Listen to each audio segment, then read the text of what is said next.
In 427 BC, Plato was born, and he was quoted later on in the Madness of the Muses as saying, "The man who arrives at the doors of artistic creation with none of the madness of the Muses would be convinced that technical ability alone was enough to make an artist. What that man creates by means of reason will pale before the art of inspired beings." And being inspired is an amazing thing that is absolutely necessary, and it really does separate kind of just decorative art from art that really, really kind of wants to push the boundaries. And that's what art needs to do. For example, this one, Extinction. Recently the North African white rhino became extinct, and I had enough. I became inspired to, a few years ago did a map of the entire world made up of 1,250 endangered animals. So it was now time, several years later, for 333 extinct animals forming an old form map of the world. So this map is the Gleason's map and the aeronautical map that was used a long time ago. Another thing, inspiration.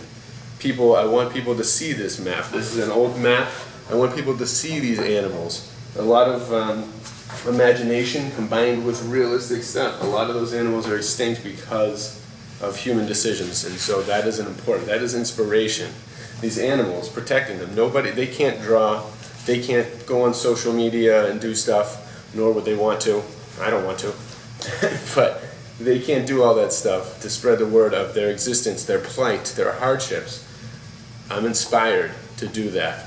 Inspiration is necessary, and it's amazing that Plato talks about the madness of the Muses. They, back in the day, a long time ago, and maybe it's still right, who knows, again, theory, separation from theory from truth, we don't really know anything about thousands of years ago, for a fact, we just don't. It's not worth kidding yourself, let the imagination run wild. But the fact that they considered creativity, poetry, music, all to come from certain muses, certain goddesses, certain beautiful women. They believed that basically the daughters of Zeus, people like that, were capable of projecting creativity onto people and granting people the gifts of creativity and dispelling creativity to the humans. It was a god's gift. 9 muses, some people thought. Some people thought 3 muses. It's just been a theorized myth that creativity and the power of the artist comes from gods because it's such a powerful thing. And that is amazing in itself. And then years later, Giorgio Vasari wrote about inspiration. Inspiration demands the active cooperation of the intellect joined with enthusiasm, and it is under such conditions that marvelous conceptions, with all that is excellent and divine, come into being. So ideas like that, that it's a concept. It's more than just a drawing of a tree, a drawing of a fish. This turtle is amazing. I absolutely love this turtle. So I'm not putting down art that is like that. It has its own place.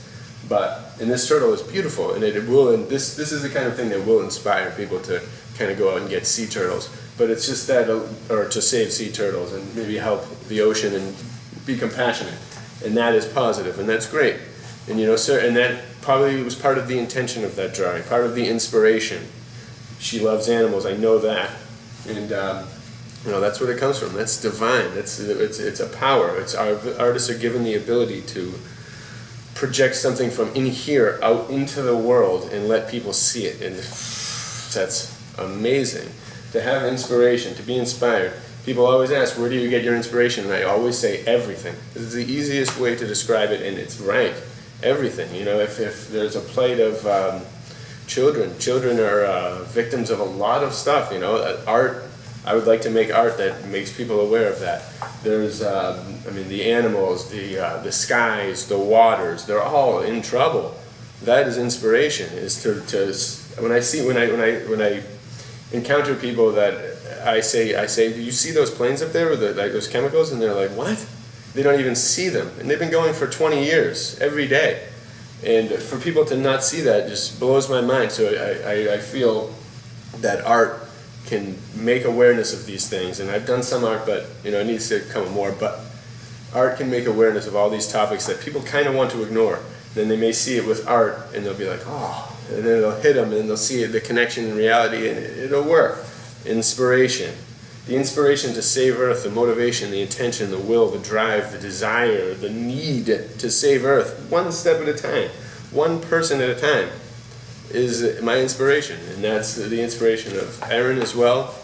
And it should be the inspiration of many artists. There's a lot that we can do. It was conceived that our power, the creative power that we all possess, but that artists really, really hone, they dedicate their time to honing it. I believe that this power was given by gods, by goddesses.